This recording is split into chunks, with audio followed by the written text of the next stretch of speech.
ia te au le ava ma le whaalo le tele te tawai. So fa mana ma lo le tātou li o Yesu Kirisa e whawhai loa ia tuai pa ia mawalunga o le tātou kalesia. Ia me se wailau whaafonga i le nei tai a fou.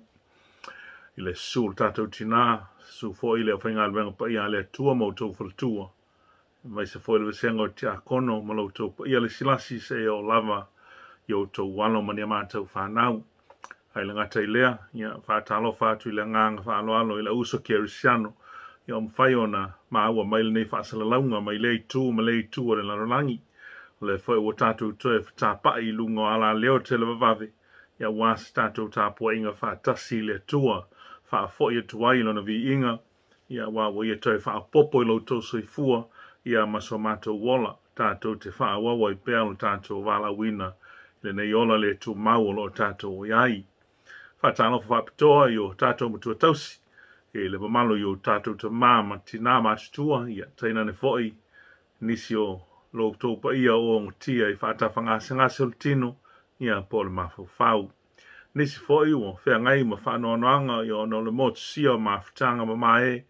Ia mai pele o no le wala au pa ia o le tātou mtai. Whaamalo i loutou on sai. Whaafitai loutou taliti ngā. Whaamalo le whaatotoa. Tai nani loutou whaatuatua ma le whaalangolango pēa i le tua. Whaamalo sia i pēa i tātou i lona oli moni. Mai se lava i teimi whapēnei tātou te vai vai ai. Ai o mai ase i o tātou tāpua i whaatasi atu i le tua. A wae fua mai le mea e alua e ai le la. E o i le mea e aluifo ai. E vi ia ai lo i ngoi no ese. E au mai a fo i le mea manongi e mui lo i ngoi no o malava. A toa ma le taulanga le lei. A wae vi ia lo i ngoi no ese. Wa feta lai mai ai i ovo au. Se i o tātou te talo. I oe lea li ia lo mātou o tua pa ia. E vi ia lava oe i mea umalava. E vi ia oe o mātou loto. E vi ia oe o tangata whātou tua. E vi ia oe e lau whanau malau e kale sia manu malo i le langi. O le vi inga lava o lau fio e lau alunga i o mātou loto. Le o mātou o mai ai se i tui nātu i lau fio le whawhitai. Vi inga ma le whane tanga i a te oile nei foi tai au. E ala i le Sauniga a whaia nei. Mātou te talo i loa nganga pa ia e te fio i foi te tonu i a te mātou. E nei a mātou whaia ai le nei Sauniga i le nganga ma le ato toa. A wale pa ia o laua fio le tu. E ala ia Yesu Keriso la mātou ulua i wala au. Amen. Ala se o tātou vi ia le tua i sona vi inga o Sauniga. A watu i le tupu vi inga e te tau.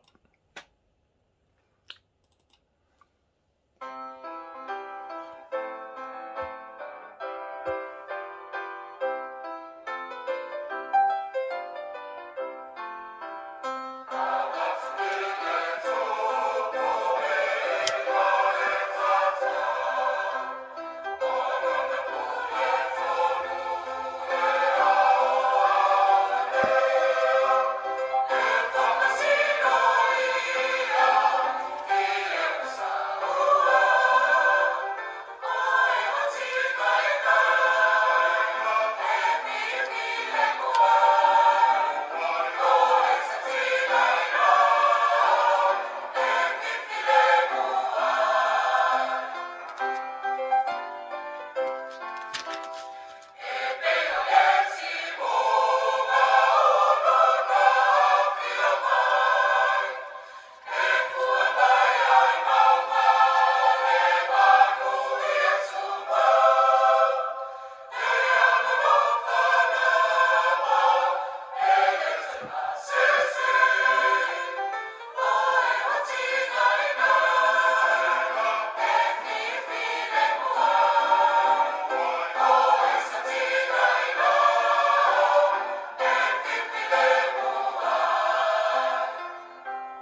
Se yo tātou whanonga i nisa upu mai le fionga pa i ale tuai.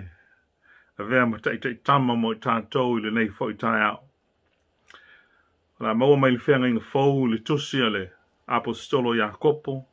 Lona ma ta upu e wha i au te whaitawina le whai upu e sifuru ma le tolu. Wha ngata i le whai upu e sifuru ma le fitu. Jakopo le ma ta upu e wha sifuru ma le tolu e a mata i le whai tau. Ia wha ngata mai le whai unga. Ia po le whai upu e sifuru ma le fitu. Wha whonga maia o nisi nei o fionga pa i au tātou tua. Whauta maia o tau o e whaiane. O lea so po o tae ao tātou te o atu ai i lea ai. Po o le tasi a ai. Mana nofo ai le tau sanga e tasi. Ma whaatau ma mau ai o loa. Ai lei loe o tau se mea e tupu a tae ao. A wape se a Lotu wola. O le puao lava lea. Wali ali mai se i tuaso i titi o na mou wailea. A te tau ono tau whaapea. A fina ngalo i aile ali. Tātou te ola ai. Ma tātou whaia lea mea ma le mea. A ole nei. Wou tau mita mita i au tau upu whaamawalunga. E le angale mita mita whaapea nā umalawa. Ole nei. O le wailoa e whai le mea le lei. Ai le whaia. O le anga sala lea i a te ia. Wha manuia tele mai le tua. I le tātou whanonga longo i lana fionga pa ia. Tō mau mailo na nganga e wha malamalama. Ma ia tō mau i a te ia. Lona vi inga nei ma se ia o il whaavavau. Whaavavau lawa. Amen. O la tātou toi vi i le tua. I le pese ua saunia mai. E le kale sia i mangele.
Ma se o tātou whamaulalo I lumo le tua e ala I le tātou te talo o le whawhitai, tātou ifo ma te talo. Le atua pa I ai, le atua sili sili ese ma le atua o le mana o malama. E o le malosi ma le vi inga, o e lava o le atua e ao ina vi ia e tangata umalava. Wa avea lava lo vi inga yasa uma. Ma manu lauti o le ola o le tangata kerisiano. A wawa te tau maona mea o na la ei oe vi inga mai o mātou lotu. Le atua la wa fia o lo soi fua e whawa vau. O le atua o le alofa ma le alofa muti muti vale umalawa. Lo mātou atua, mātou te o atu I o lumai, tui na atu I a te oe le vi inga. Mātou te whawheteia la wa fia I le ola ma le malosi fou o lo mātou maua pēa. Wala whai mai ai lo noo mo tangata kerisiano I le nei fo I taia fou. I le malosi fou ma le ola wha wau. A wawa e fina ngalo ina ia momoli mai o mātou ola vai vai I le nei taia fou. Se wha wau lo mātou vala wina e moli mau ia te oe ma lo fina ngalo lofa. Mātou whawhitai la wafio I le nawai aso ua tuana I atu. I le taape masala lau o lo whanau. I te ute matofi ese. O e foi na whaamuli o mātou ainga. Le nei wa mātou poto I o luma e ala I le nei alata. E mātou te si whātasi a elevi inga ia te oe lo mātou atua. Mātou te whawhitai le mata lasi o au mea lofa SS. Iwa e whata mau a inga ina ai lau whanau I le nei ola. A o mātou o ola, ma moli mau mo oe ma lau whaoletanga. Mātou whawhetai la wa fio I lo walofa tau muli muli. Ma lo mafuta ina pēo I mātou I asa uma. Wa lewa aia lava lo tino a wao oe o le anganga. A wa mātou mauti noa e ala I le whatua tua. O lo e mafuta ina ma awai mai mea uma mātou te iai. Mātou te whawhetai I la wafio wae ui ni tele o whawhita uli ma whaingatā o le ola whaneo na pō. Wa whangai ma lau whanau. Ai mātou te whawhetai le atua o lo saunga le mo pēa I mātou. E ui le pepesi ma le tau whawhewe mai o le whamai u peona o mātou whangai. Le atua mātou te talitonu o loo iai mātou I lalo ifo o a ao anga le lei o lau fio. O lo e fusi ai I mātou umalama I le afu o lo alofa. Ina wa mātou whatua tua ma talitonu I a te oe le atua. O au mea lofa o le tino ua e au mai e tau sia ai lo mātou ola I le tino. E mai se foi o au mea lofa o le mafau fau. I le poto ma le anga waa ua e au mai. Mātou te whao ngā ina e le ngata ina tau tua lau fio. A wa whape nā I sa mātou au nanga mō lau whanau I le ola nei. E sili sili lava le atua I lo iau mea lofa wha le nganga. O e au mai e ala I le whatua tua. Mātou te tāpua I ai, Ma whatino ai lo mātou ola wala a wina I le ola nei. Whatino ai o mātou tiute ua e te tofi ai. Wā ua e wala au I mātou I le nei taimi o le soifuanga. Ina ia mātou mōli mau mō oi so sei tūlawa. Mātou whawhitai o manuia ese. Mātou whawhitai le atua I mea uma ua e Sauniga mō lo mātou ola. E maise o lou whaamalo si au e ala I loa nganga pa ia. O loa mā futa ina I mātou teito atasi. Mātou whawhitai fo I lau fionga pa ia. Mātou te whaita wai I le aso ma le aso. Mā oa o ai I mātou. Mā oa I ai I mātou uma.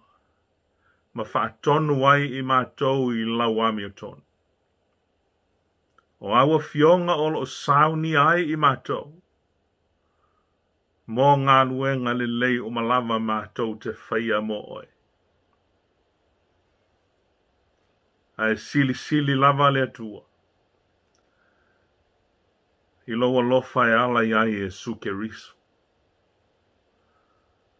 O le na ia ono sa ia le ala whaingatai le sa taulu. Ina ia toe la langa le to I lalo wha le nganga. O lau whanau soli tū la fon. Na ia ono sa ia tinga. Na ia ono sa ia lo na afu totu. Na ia ono sa ia mea whainga tā umalawa. Ona o le wha moe sai ona numa. Ina ia sauwha ngā tangata I le ola e wha wawau. Mātou na nofo sa uni mo na nofo whaatalitali mo lona toia fio mai. Whaali o ia o le tupu ma le li o li. O le tupu sili ese lava le atu. Tu mawatuia ia te oele vi inga ma le whane tanga. Nei ma se ia o le whaavavau e whaavavau lava. Amen. O se mawhauwhaunga whale a nganga mo I tātou I le nei tai aoe. Tā pasai na il tātou whainga malanga I le nei whoi vai aso wa tātou amatalia. O le a maua mai lava I le tusi sa tātou whaitawina. Tusi ala apostolo Jakopo I lona mata upu e wha. Ia o whai upu e sifuruma le toru e o le sifuruma le fitu. Fia wha o ngā ina uma. Mo se fe au mo I tātou tā pasai na I tātou le nei whoi tai au. Ma le tātou whainga malanga whaal whātua tua. O le manatu au tū. O le loto fuatia ifo o le kerusiano. The conscience of the Christian. Before we take a look at the book of James and what he has to say to us today, let us first of all take a look at our theme for today, the conscience of the Christian. I think it's a good thing to go and define what that means. Define what conscience means and why is it important for the life of the Christian.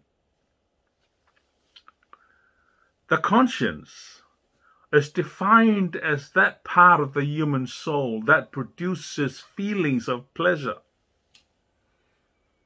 feelings of well-being when our actions, thoughts, and words are in conformity to our values that we uphold.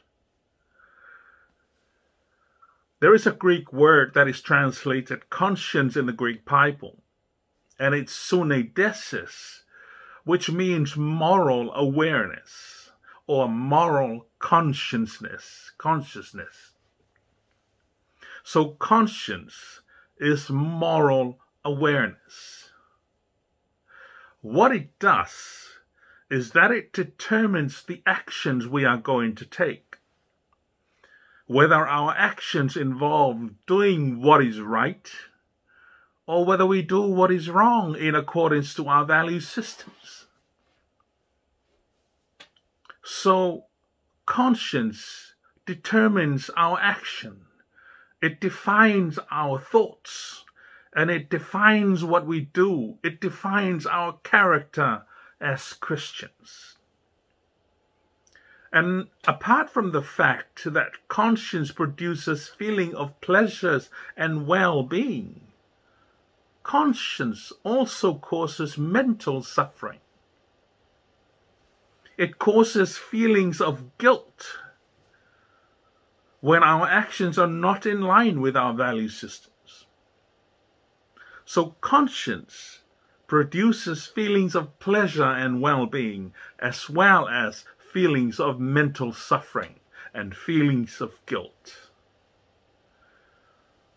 In the New Testament, the concept of conscience involves three major aspects. First, conscience is given by God. It's a gift from God, so that we can decide for ourselves what to do, whether we decide to do what is right or whether we do what is wrong. It all depends on the choice that we take. Paul refers several times to his own conscience as being a good conscience or a clear conscience. He looked at his own words and deeds and found them to be in accordance with his moral and the values system that he upheld. These values, which were of course based on God's standards. So he looked at his conscience as a clear conscience. His conscience verified the integrity of his heart. The second aspect of conscience in the New Testament is that it serves as a witness to something. Paul says the Gentiles have consciousness that bear witness to the presence of the law of Moses given, written on their hearts, even though they didn't have the Mosaic law. He also appeals to his own conscience as a witness that he speaks the truth. And the third aspect of conscience in the New Testament is that it describes the kind of person and his own values. This means that when someone has an immature or weak sense of right and wrong, that person has a weak conscience. On the other hand, when you have a mature or strong sense of right and wrong, you have a strong conscience. In the Christian life, we look at the Bible as the main determinant of our Christian values. In other words, our knowledge of the Bible values determines where we stand from the point of view of right and wrong. When a person has an inadequate understanding of scriptural truths, he has a weak conscience. On the other hand, a person who is mature in the faith has a strong conscience. There is another reference to conscience in the New Testament, and it's a conscience that is seared or blackened, like it has been burned with hot iron. This is the conscience that is insensitive. It is hardened, no longer feeling anything. This is the kind of conscience that Paul talks about when he wrote to Timothy. A person with an insensitive conscience no longer listens to its warnings and encouragements. He fools himself into thinking that all is well for him. As Christians, we are to keep our consciences clear by obeying God and keeping our relationship with Him in good standing. That is our duty as Christians. We need to keep our consciences clear by obeying God. So obeying God is the avenue through which we have a clear conscience. And we do this by the application of the Word of God, to renew and soften our hearts continually. In our reading this morning, James is reflecting on the conscience to do what is right. And to do what is right in this context is to include God in our planning in our everyday life. He gives us some very, very practical advice regarding how to plan. According to James, there are some of you who say, today or tomorrow we will go into such and such a town and spend a year there and trade and make a profit. But James says, you do not have and you do not know what tomorrow will bring. He says, take a look at your life, for you are a mist that appears for a little time and then vanishes. He encourages us to say, if the Lord wills, we will live and do this or do that. He's basically saying that we should always keep in mind that if our planning is not in accordance with the will of God, then our planning is futile. It's all going to waste. Then he hits the nail on the head and says in verse 13 to 16, if you don't include God in your planning, you are boasting in your arrogance, and all such boasting is evil. If you don't include God in your planning, you are boasting in your arrogance, and all such boasting is evil. It is good to have goals, James says, but goals can disappoint us if we leave God out of them. Remember, God holds our future in his hands. When it seems that maybe some opportunities coming our way, would we be considering what God wants before we act? Good planning starts by asking these questions. What would I like to be doing 10 years from now? 1 year from now? What would I like to be doing tomorrow? And how will I react if God steps in and rearranges my plans? James is saying that when we make plans, don't be overexcited and say, that's it, that's my future. Ask yourself the question instead, have I consulted God about my plan? James is not suggesting that we should stop planning. No. He is saying that we should plan ahead, but we must hold on to our plans loosely. If we put God's desires at the center of our planning, he will not disappoint us. Manatu autu, o le loto fuatia ifo, o le kerisiano. Ai tātou tele I tala noa I le tusi ala apostolo Jakopo ma sona fina ngalo o whaasoa mai mo I tātou le nei tai au. Se o tātou wā ngai se I tali mua le fasili. O le ale mea o ta ua o le loto fuatiaifo. O le loto fuatiaifo o le vaenga o le anganga o le tangata. Ma o le nofuanga I tupunga mai ai langona ese. Langona o le fia o langona o le soifua malolo ina le o le tino ma le mafau ma le nganga.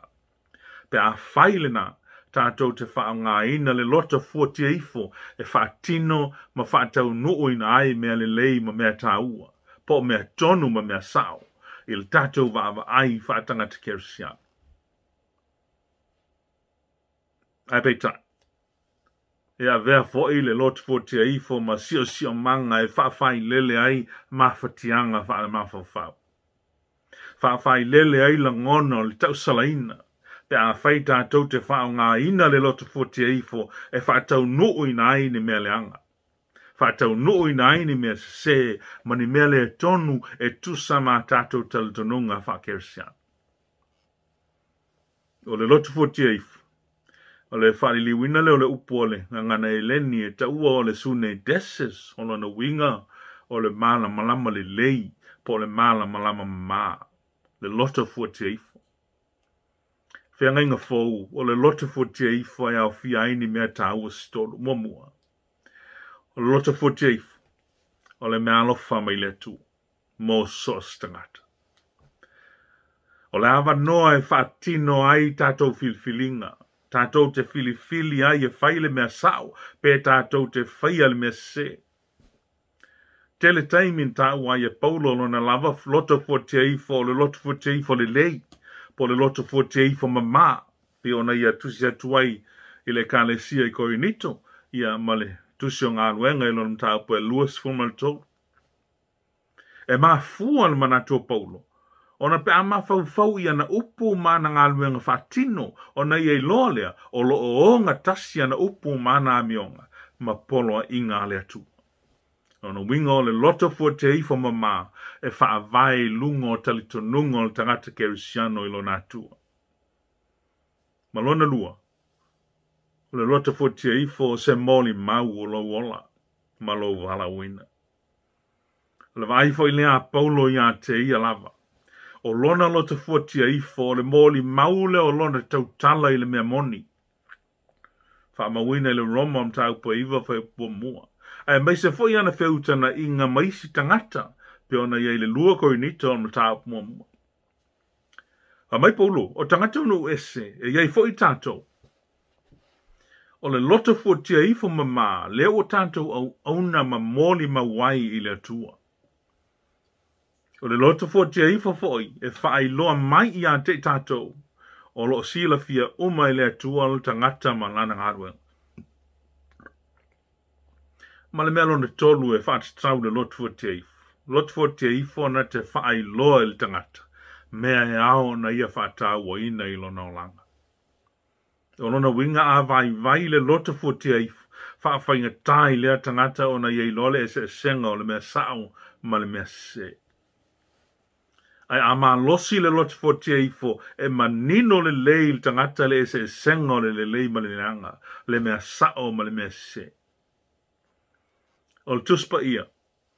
O le tapa sale o le loto fuateifo mamā. E ao ma whaatonu ma whaapoto ai le tangata i lai mea tonu. A whaia vai le malama ia fionga le atua. Vai fo i le loto fuateifo. A waua vai lana whaam sinonga i le mea tonu ma le mea se. O stasi e maa losi lon whatu atua. E maa losi fo i lona loto fuateifo. O lona tusi atu i lona atali i whaantala le leo Timoteo.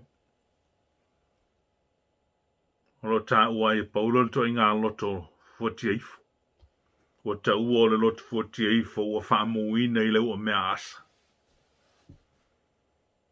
O le upua ngana e leni o lo whaongaina o lona winga o le loto fuateifo maa. Mai whainga tail to i ngā loto fuateifo lea. O na ia toi langona ni tima inga ni whautuanga ma ni upu whaalai au.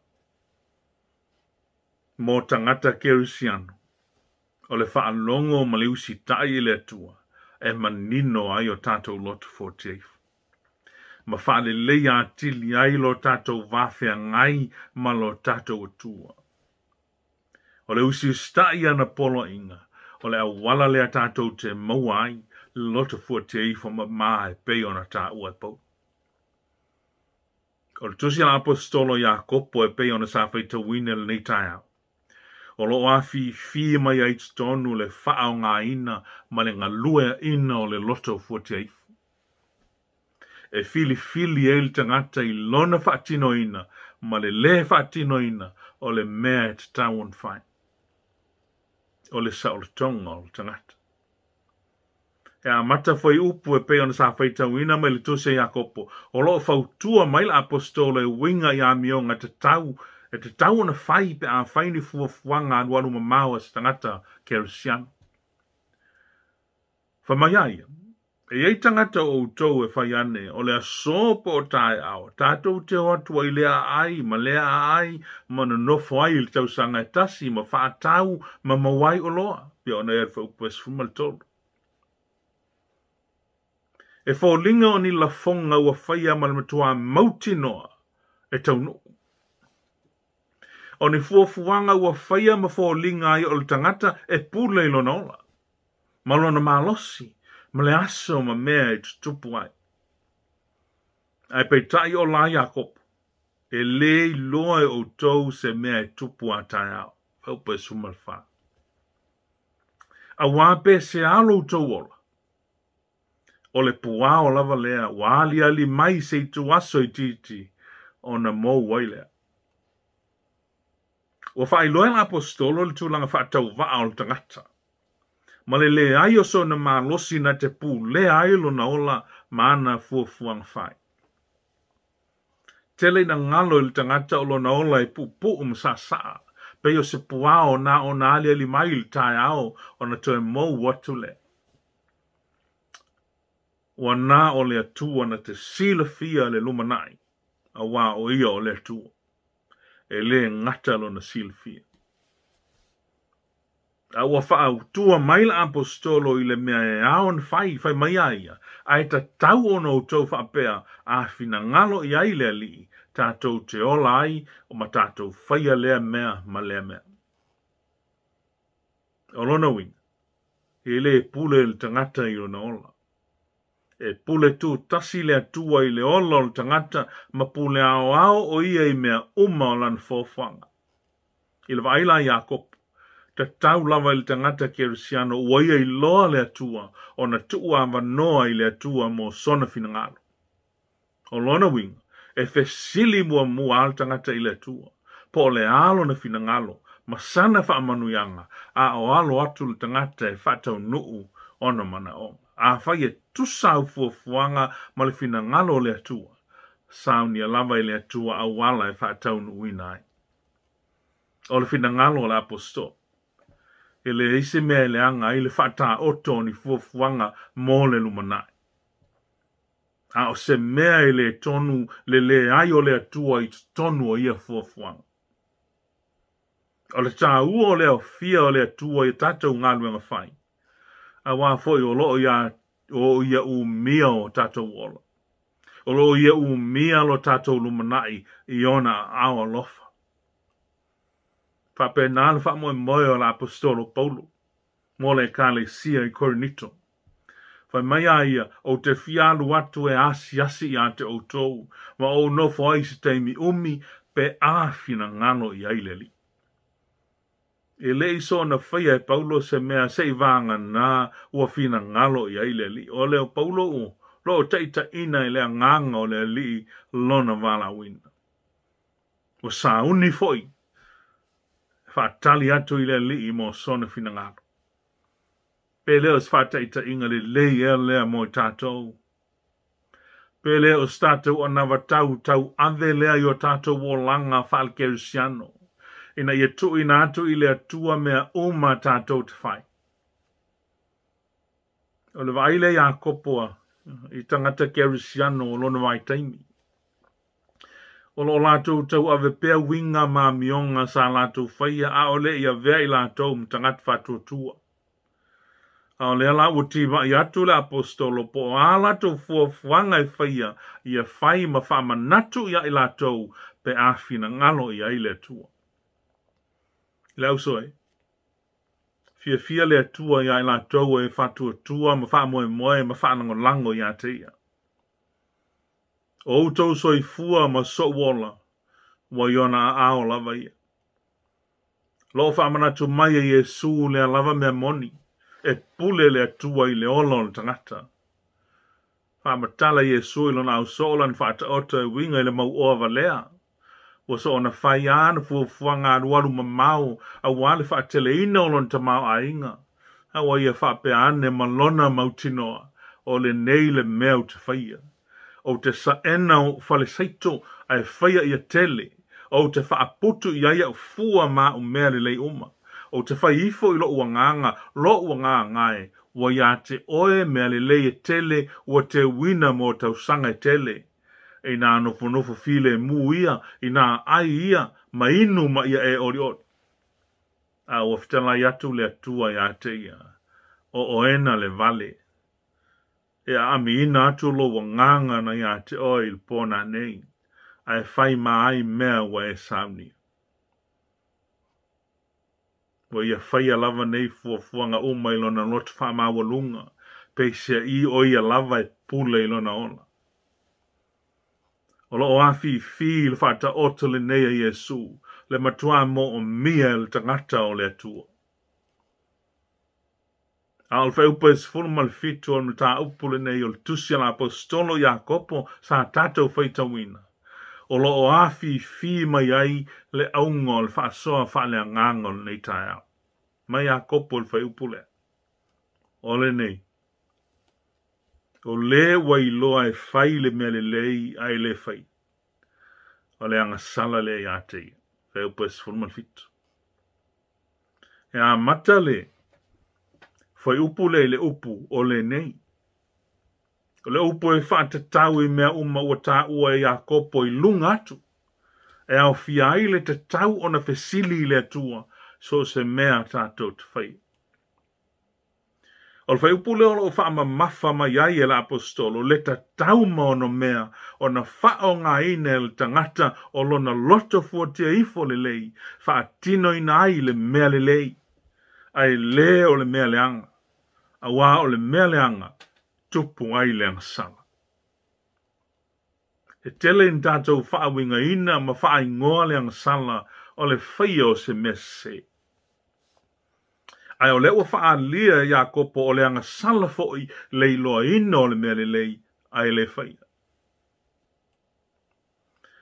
Mas ta sado o se anga sala pito silio na tā tele le mea le ua ta ua o le pepelo.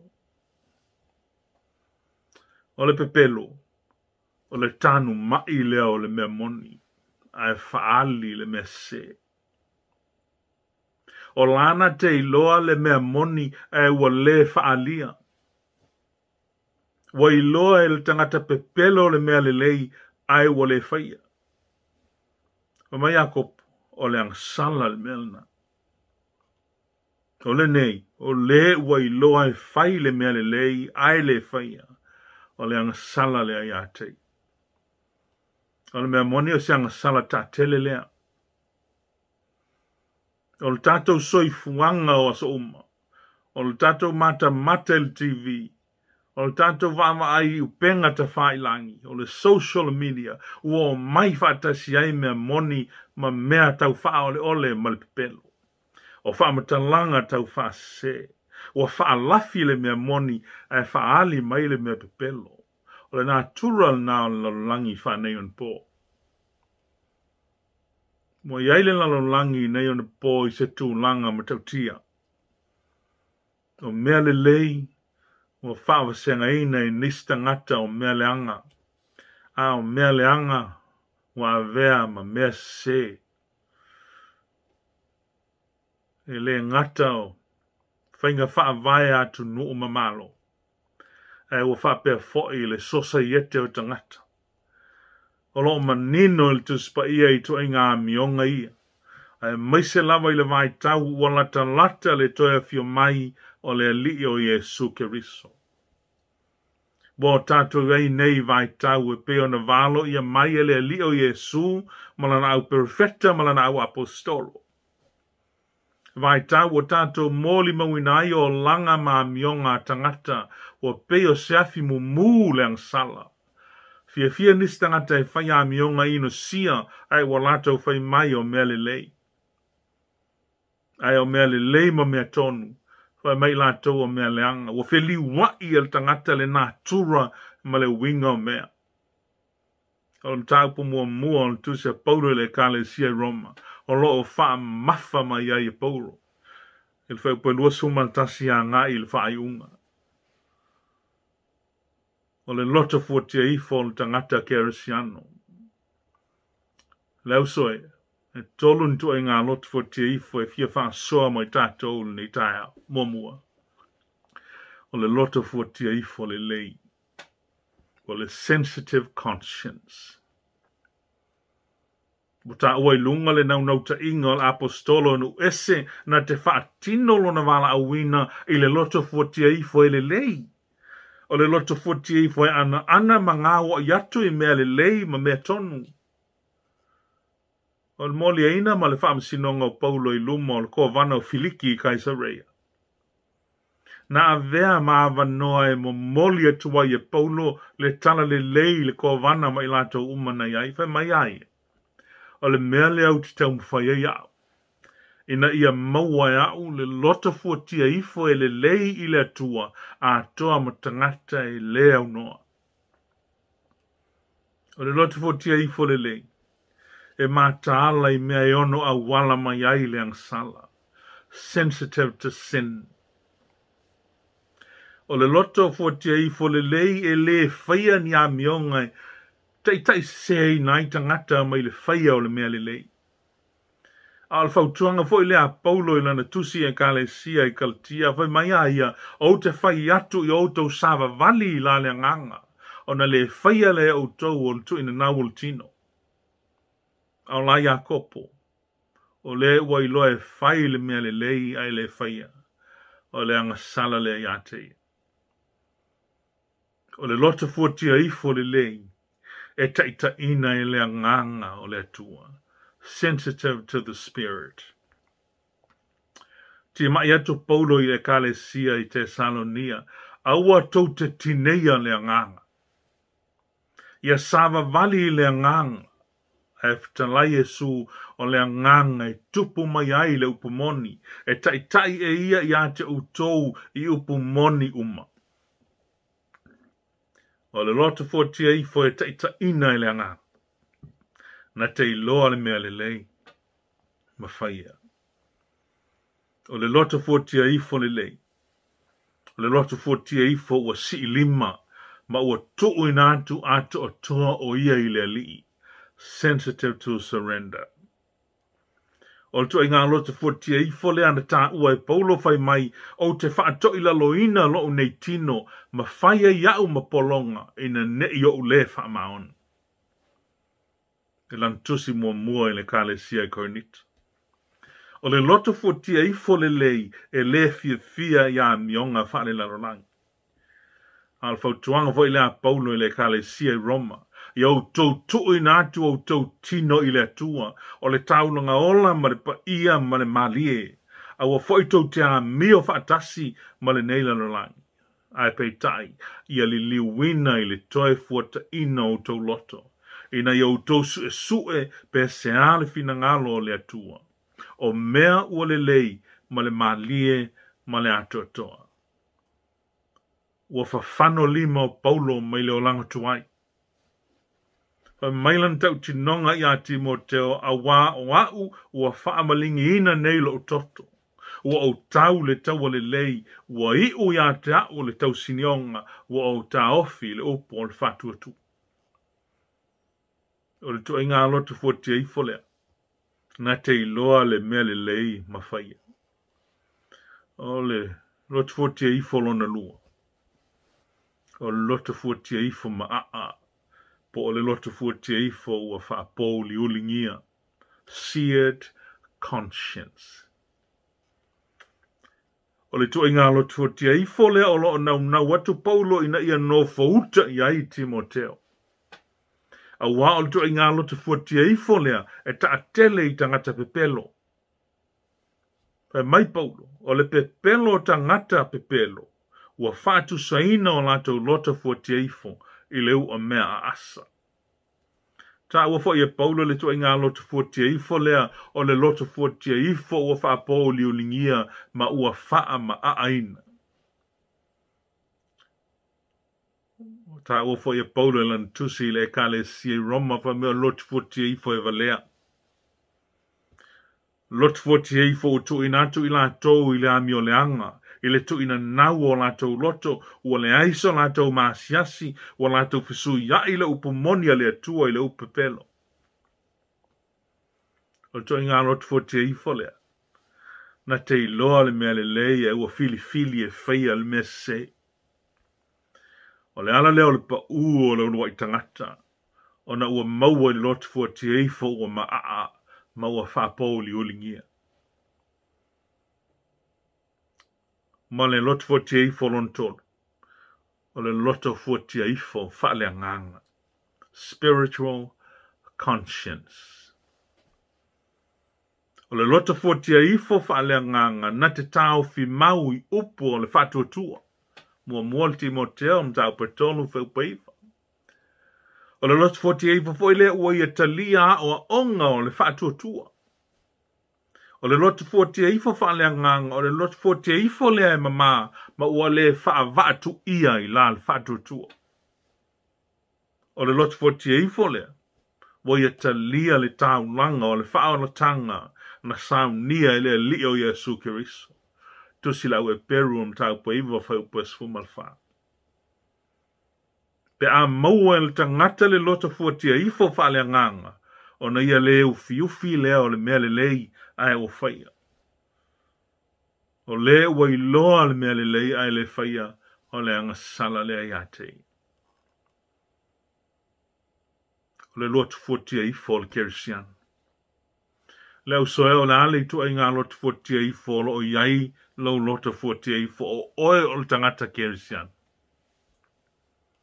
Se Lotu 48 I loa le mea le lei ai le whaia. Po se Lotu 48 e mātala I te tee I me ono ofi mai ai le ansala. Po lo Lotu 48 o se Lotu 48 o whaapau li ulingia ma ua whaama ai. Po se Lotu 48 wa ia talia onga o le whatuatua.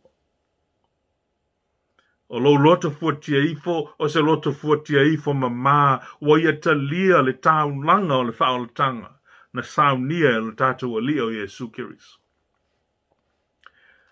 E lei whaingo fia le awala o le lio Yesu I le tātou whaolatanga. E sa ia te ia le Lotu 48 mama. Le Lotu 48 e pa ia na ia tā pena mai e ai lo wala I le ola e whamavau. O le Lotu 48 le lei e talia ai le tangata whatuatua ma le Lotu fia ma le whaafitai le taulanga o Sauniga Yesu. E Lotu 48 le tangata kerisiano. Iei le atua tama le alo ma le ngang pa ia. Le vi inga I neo na po si ai o tu lava I le whaavavau. Amen. Se io tato te talo. Lo mātou atua pa iai. O lena e whaamasino le Lotu 48 tangata taito atasi umalawa. O lena e whaai le Lotu 48 I tangata uma. Ina ia mātou whai ai o mea le lei. Ai a tuu mea le anga. Mātou teo atu I le anganga wha maulalo lava I le nei tai a fō. Se e wha ngalo mai I mātou.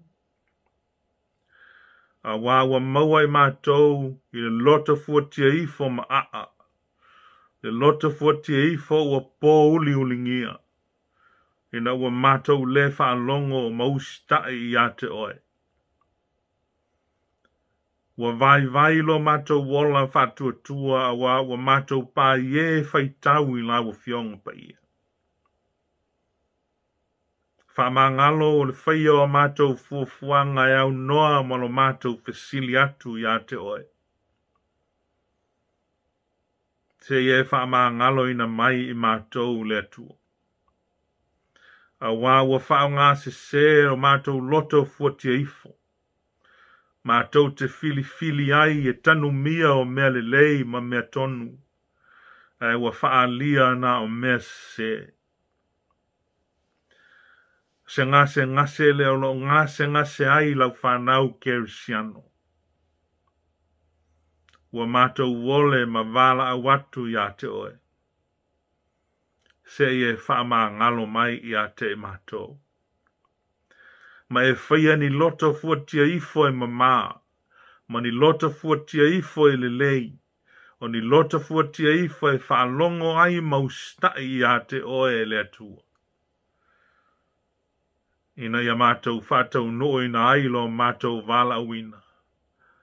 I le ala e tusa o lo lava fina ngalo. Whaama ngalo le I fonga lau whanau I le nei tai au.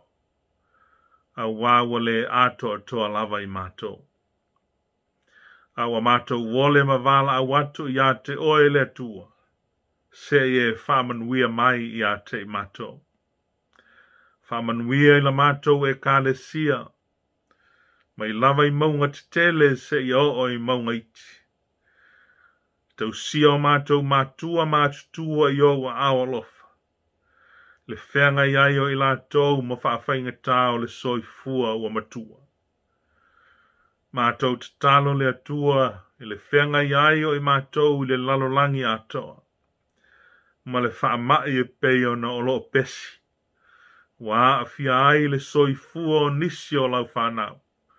O nisi foi wa a fia ma ua whaata o tolia I le nei ngase ngase. Mātou te talo le atua se ia apatu I ai o a au. Wha malo lo ia te lato. O lo lava pule ma lo lava mana. E tafi e se ai le nei wha mai wa a fia ai o mātou tangata. Wha manuia le atua I le tapua inga lau whanau I le nei tai au. Mātou e kale sia au au. Le nofo atoi ina ma au lotu te tasi. Whamanuia I la mātou ma tā ngānuenga. Whamanuia I fuafuanga uma lava le atua e kāle sia taito tasi. Wa e whamanatu mai le nei tai au. Ia mātou fuafua ma whatatau. Ma whamoe moe ma whesili atu I a te oe le atua. A wā o oe te pule, ma o oe ala mai ai le manuia. Whamanuia lau whanau I le nei fo I vai aso wa mātou amatalia. Na ia mātou maua pēr le mafuta ina mai o oe lo wanganga pa ia. E manuia ma le lei ai mea uma mātou te whai. O le nāla mātou te talo le atua e tu ina atu whatasi ai I a te oe.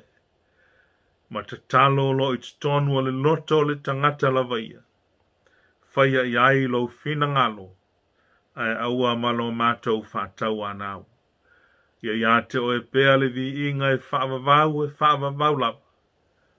Amene. La tātou whai ule. Sauniga I le vi inga o le atua. Ua saunia mai.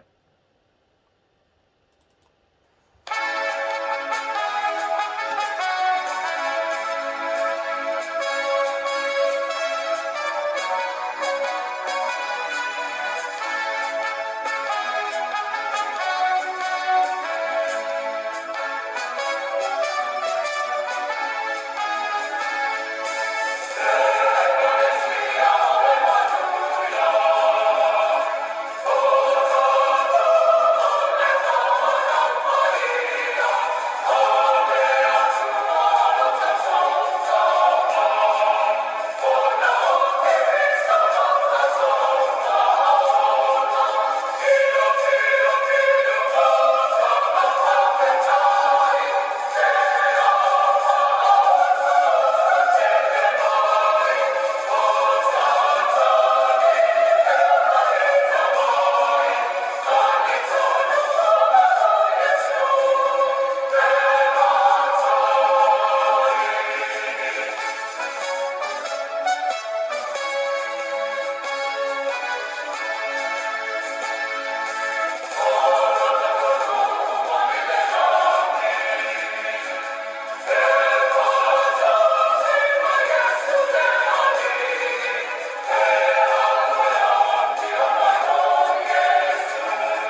ngā se o tātou whahi ui le tatalo.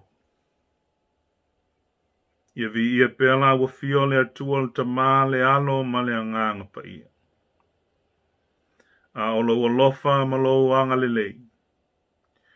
Le lofa sili sili ese ma le muti muti vale o lo mātua li o Yesu Keriso. O le mafutanga whaavavau ma oe anganga pa ia. Ia I lungo I mātou uma ma lau whanau I le lalolangi. I le nei tai ao ma ielua. He ia o atu lava I le whaavavau. Vi ia lawa fio le atua. Ona o Yesu. Amene. O le tātou whainga lotu le nai le nei fui tai ao. Sa li tonu sa o tō maua uma.